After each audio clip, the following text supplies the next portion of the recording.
from minute to minute, which is a maddening concept. Yeah, that's right. And so,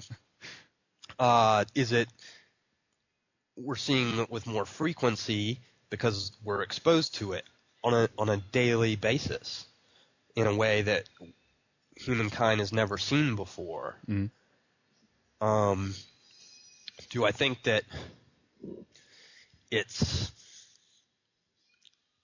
probably more significant now than it's ever been? Something tells me yes. Mm-hmm. Mm-hmm. Now that may be just because I'm in the middle of it and involved with it intimately at this time in this place, but it's not just me. You know, you wouldn't be doing your show if people all around the planet weren't picking up on these kind of things as well. Exactly. So that to me says something. I don't work on kind of a theoretical level. And there are a lot of people out there that do. I know that, and that's great. For whatever reason, I don't concern myself so much with trying to come up with some grand theory about what I think all of it means. Do I think that do I think about what the ramifications of these things are or what they may be pointing towards are? Yeah. But in my own work, I'm not trying to work up a real specific theory about, you know, I've figured out what all this means, because I don't think that's possible. Well, I like that idea also, because I also think that what you're doing is that when you're doing the type of work that you're doing, you're consequently developing your own theory in a way. You haven't like set out an idea about something or a thesis, and then you set out to kind of try to prove that or whatever. But this is something that probably is going to grow, and the more and more you look at it, the more and more a picture for you, so to speak, will start to emerge, and things will become more and more clear for you as you kind of lay the puzzle of this weird kind of picture. And you know, what do you think at this point, though, that it's trying to tell us, if you will? I mean, I can think of things like to basically and simply show us the weird and wonderful kind of interconnectedness on everything, be it, you know, the news stories, be it whatever it is. Again, I think it doesn't matter really what we look at, because if we have a detailed and focused enough eye on these things, we're going to discover it basically everywhere. What do you think about that, Todd? I think that is certainly one good way to look at it, that we are able to look at this stuff and go, you know, wow. It is kind of a wow factor that the world, the universe, is working on some kind of symbiotic level with everyone that's here.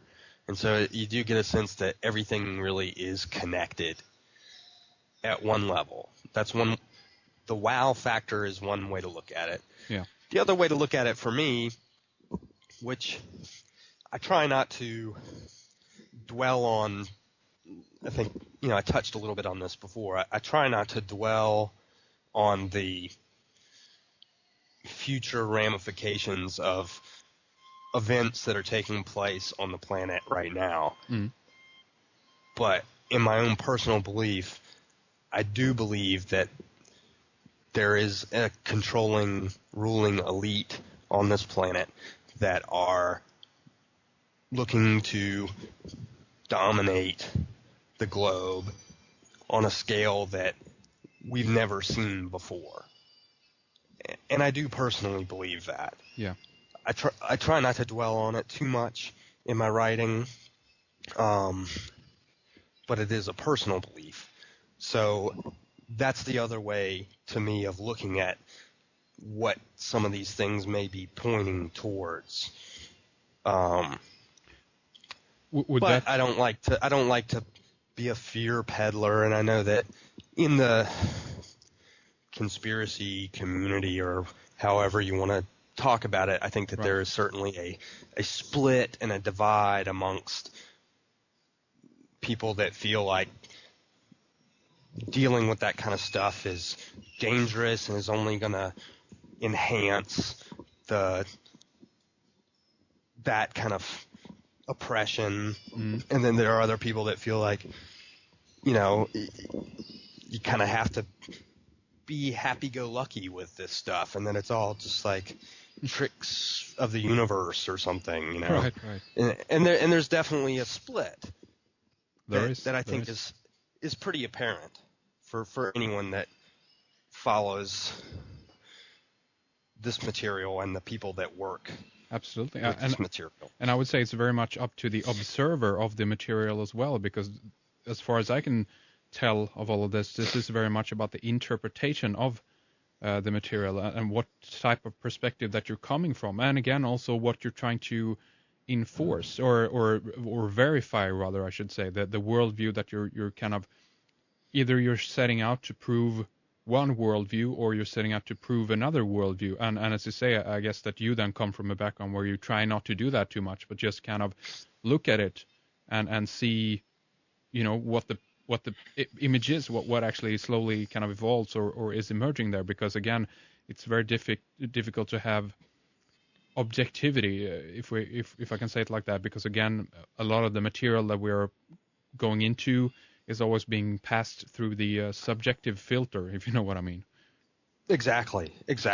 And I do feel like I try to stay somewhere in the middle. I don't try to push one side or the other too hard. Like I said before, I have my own personal beliefs about the world and about what we're experiencing, but I try to stay somewhat objective in terms of the way I present the material. And I have an agenda, sure. Everybody has some sort of an agenda. I'm not suggesting that I don't, that my own personal beliefs about these things don't influence what I'm covering or how I may choose to cover it. But with most things, for me, I bring what I kind of refer to as reasonable skepticism to pretty much any of these things.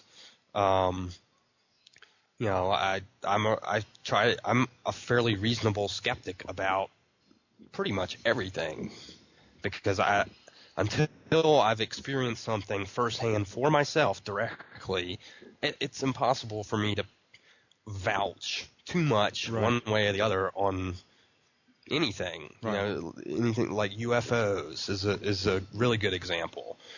I'm a reasonable skeptic. It's like some part of me wants to believe in UFOs, and I feel like that there's so much firsthand accounts and evidence out there that there has to be something going on. But at the same time, I've never had what I can reasonably say was an actual experience. Yeah. I experienced something as a child, but I don't know if it really happened. I don't know where it came from. I don't have anybody that can verify my experience, and I'm young, so my memory of what may or may not have happened is sketchy at best at this point in my life, and so I'm a reasonable skeptic. That's and I kind of approach any of these things kind of from that same place. That's interesting, and we might want to definitely return to that a little bit more later and talk about it if you're up for it. But I do want to ask if you want to carry on with us here in the member section. I know that we haven't kind of got into a lot of more, I guess we can call it examples or more details. There are a few areas that we possibly can get into in relation to some of the work that we've been discussing so far with the wolf moon that we had back in January, and the connection to many of these things we already talked about. But we can talk about Sirius, the symbology of the trident. I know that you made some really interesting connection with the whole helter-skelter story, the Mumbai, terrorism attack, 9/11, and on it goes, as it were. So, Todd, what do you say? Do you want to carry on with us here in the second hour? Sounds fantastic. You've got me. Sounds very good. Okay, awesome. Hey, Todd, let's do like this before we listen to some music here and take a little break here for the second segment, mention your blog, your address, so people can follow along in your work. And if there's anything more you'd like to mention in connection to that, please go ahead. Okay, so yeah, my site is Through the Looking Glass, and the address is www.peeringthrough.blogspot.com.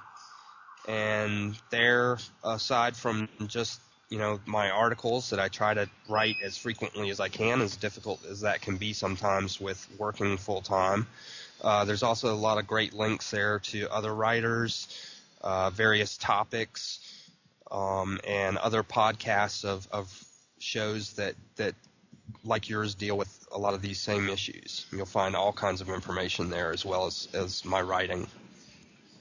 Wonderful. Again, the website is peeringthrough.blogspot.com, and we will have this linked up on Red Ice Creations, so you can find the link easily, and a little bit other sources and so forth that we've been talking about here in the first hour here. But we will continue talking more now in the member section. We'll just take a short break, listen to some music. So, Todd, thank you very much for joining us.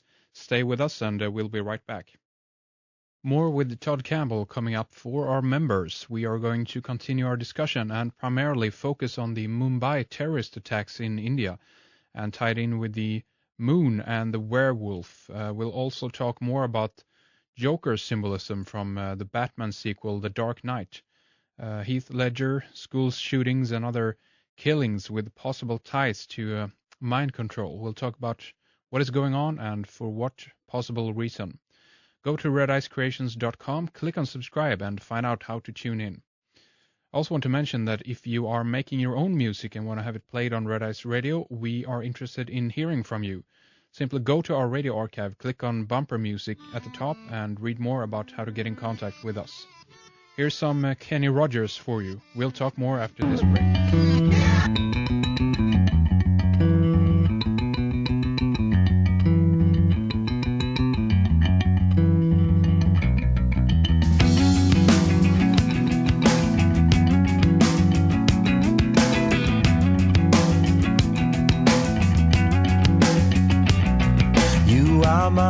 You are my dog, you kept me close, love never lost. I called you here, but you said fuck off.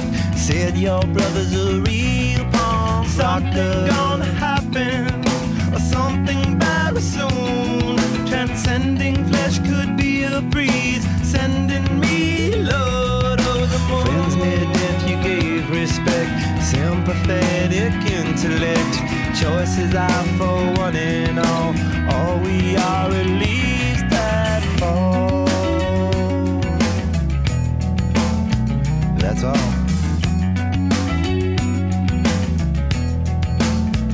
Always been loving you.